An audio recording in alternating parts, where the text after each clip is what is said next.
CVM TV and live Jamaica Premier League action on a Monday night. A match made in heaven. We call it Monday Match Night.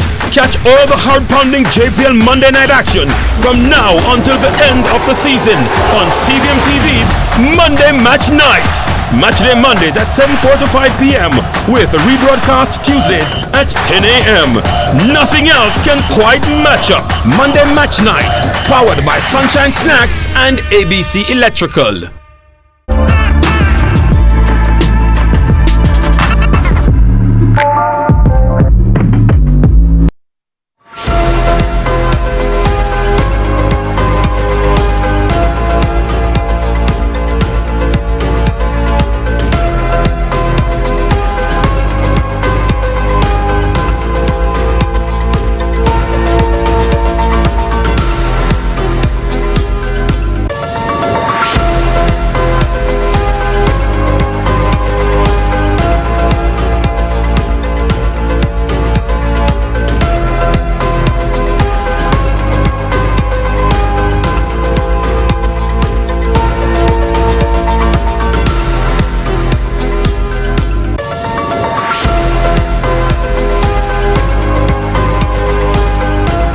This is CVM News at noon for Wednesday, April 30, 2025.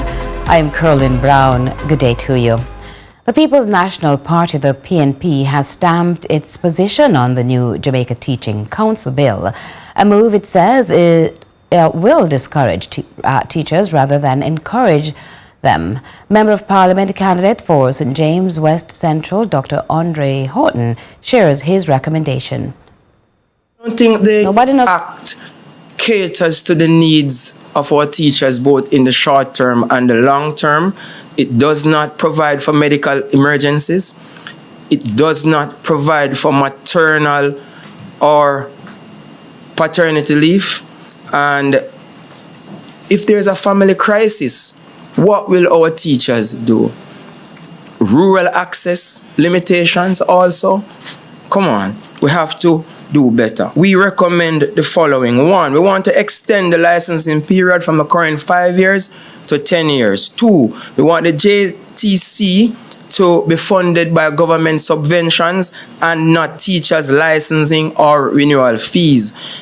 Police records, once, and only if you have reasonable doubt or suspicion that a teacher has participated in some other activity, then you ask for another police record. We want to introduce a 6-month grace period for license renewal instead of the 3 months. And also, we want to merge registration and licensing into a single process to reduce duplication and also reduce delay. And former JTA President Owen Speed continues to voice several concerns about the bill. Speaking on CVM's lead story, he says the bill lacks essential information.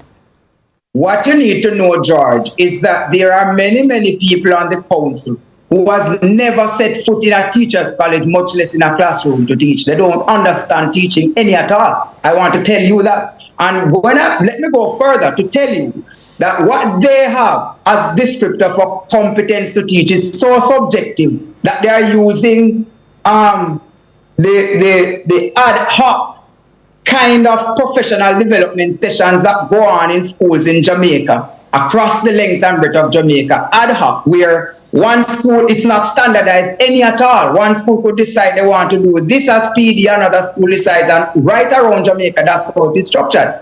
And I'm telling you, that cannot be superseding the accredited universities that people attend. And you need to know this too, that there are many teachers who end for 9 years in teaching.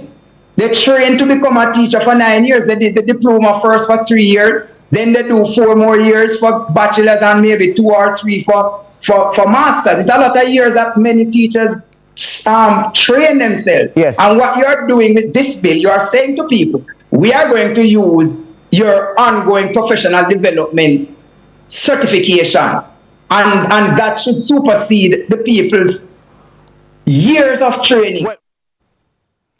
U.S. President Donald Trump, now over 100 days into his second term, has already made significant impact on the global economy. Speaking on CVM's lead story Prime, senior lecturer in the Department of Government at the University of the West Indies, Dr. Maziki Thame, says Trump appears to be shaping a new global economic order. And one of my concerns is that the Trump administration can very likely set the tone of governance for all of us. When we see what Trump can get away with, what he's doing is testing the separation of powers. Yes. And we are seeing that there seems to be a willingness to, contest with the judiciary and to simply just, do as he pleases, what we'd call executive overreach. There's a bigger game at play, and we are vulnerable to whatever happens in the global economy. One of the concerns with Trump is that he is breaking the order. So the neoliberal order that said liberalize everything, free trade is the way, etc., and that people came to understand that this was the way that we would do economics. Now, historically, we too would have had problems with free trade and liberalization, and we would have been concerned, especially as small island states, about protecting local industry, etc. We didn't win that battle. I'm not sure we even fought it, but so the idea of the global economic order is what is uncertain right now, in the sense that Trump's move to put in place tariffs can actually shift the global economy away from the neoliberal order, the order that says free trade is best. And it's not clear how that will play out, but everything that we took for granted, and I'm not saying that their order was in any way ideal for us, but everything that we took for granted in the post-1945 global economy, international governance structure is in question in relation to how the U.S. is positioning itself. So if you look at its relationship with NATO, with Europe, it's saying these are not necessarily our allies anymore.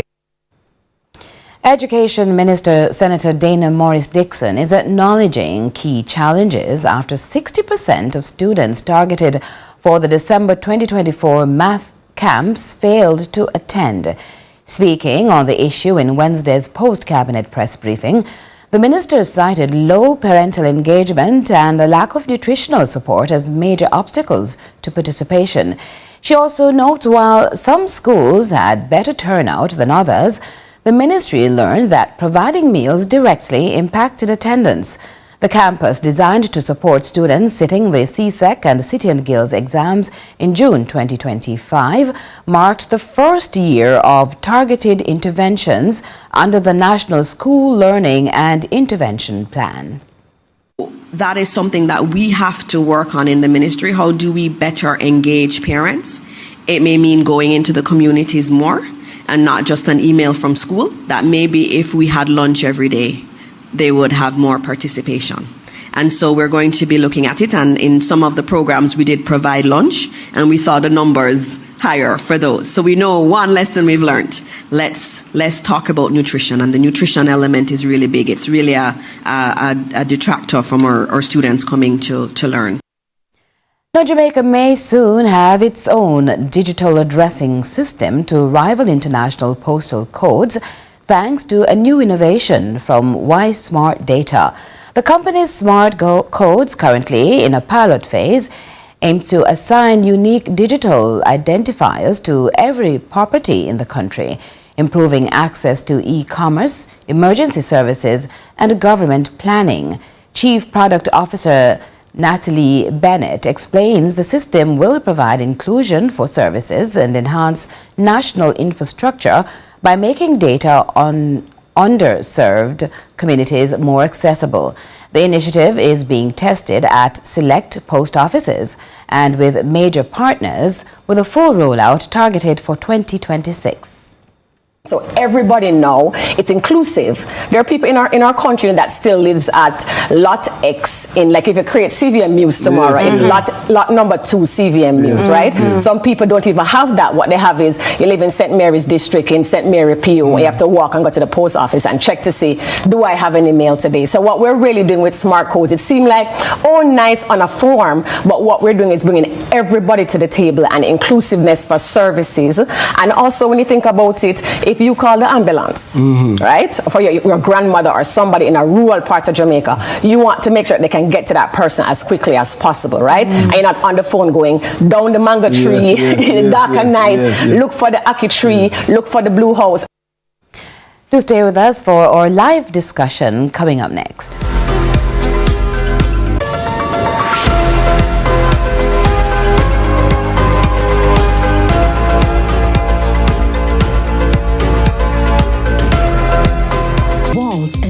Spaces in between. Our knowledgeable sales consultants are happy to help create your beautiful finish with the latest designs in first quality porcelain, wood look, vinyl, mosaics, natural stones, and countertops. At Creative, you will get every tile you need for your residential or commercial projects. Creative Building Finishes, your one-stop shop for everything tiles. Visit our showroom at 5 Red Hills Road or call 876-929-5553. Get tiles, get creative. What do these people know that you don't know? They understand how listing on the Jamaica Stock Exchange can improve the profitability of their company. They know the potential for increasing the company's capital, the governance requirements, the tax responsibilities, the ownership implications, and the procedures for listing. They have the knowledge to make an informed decision on whether or not to go public. Knowledge is power. If you don't know, you can't act. Begin a conversation with the Jamaica Stock Exchange to gain the information you need to make a decision. I'm Stafford Burrows. I'm Marilyn Burrows. My name is Hugh Graham. I'm John Mafood. My name is Derek Cottrell, and we are listed on the Jamaica Junior Stock Exchange. Give us a call today at 876-967-3271 to begin your transformation through conversation. We want to see your company listed on the Jamaica Stock Exchange. Need affordable and stylish men's clothing that doesn't break the bank? Then look no further than 876 South, the ultimate source for men's fashion. From original Clarks, name brand watches and sleek accessories, we've got something for every man, every style and every budget. Don't just dress, make a statement. Visit 876 South at Shop 58 Sovereign Center, Caledonia Road, Mandeville, or call us at 876-319-1375. 876 South, classy, stylish, unique.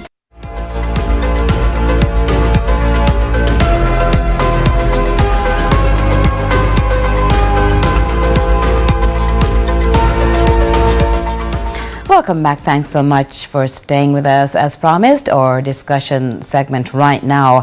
So a peaceful protest against violent acts as Jamaicans for Justice acted on its call for greater police accountability by staging a public demonstration in Halfway Tree yesterday of its profound concerns relating to fatal shootings involving the police. The human rights group insists the event was not to be viewed as an anti-police movement.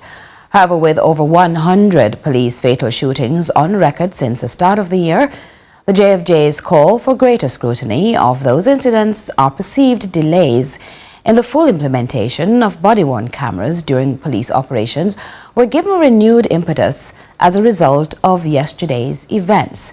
And so joining us now to discuss Tuesday's protest action is the Executive Director of Jamaicans for Justice, Michael Jackson. Good afternoon and thank you so much for joining us. Ms. Jackson? Good afternoon. Thank you so much for having me, and good afternoon to your viewers as well. Great.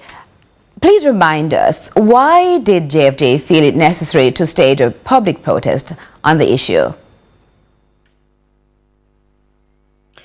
We believe that the police fatal shooting numbers are far too high, and we're seeing an alarming increase when you compare it to the corresponding period of last year.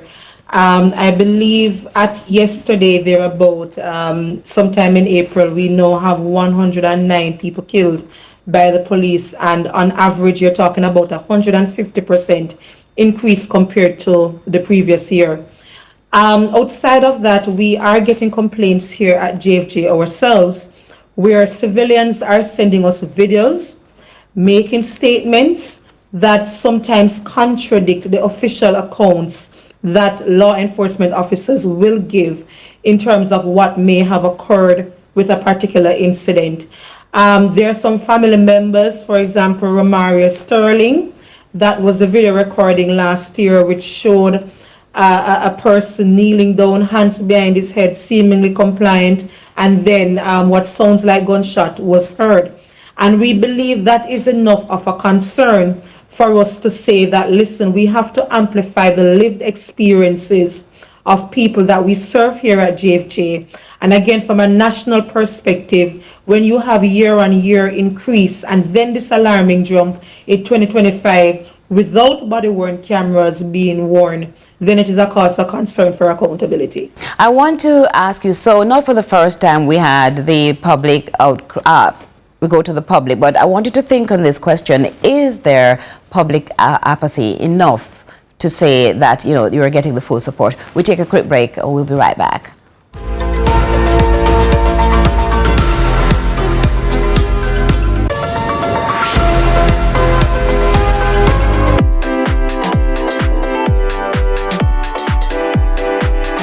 The Time is brought to you by Ford Territory. We love our country. Like you, we take pride in building Jamaica. The resilience of our people is cemented in our products, built to last for generations. Laying the foundation for thriving communities, we're committed to excellence and quality. Quality products, quality relationships. We're all proud Jamaicans, working hard, doing good, building a sustainable future for all. That same unbeatable spirit runs through us. We are made of Jamaica.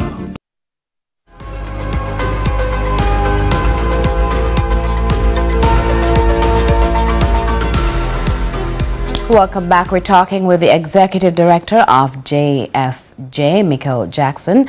We went to the break with a question. Do you feel as though there's public apathy on fatal police shootings? You had a test up to yesterday.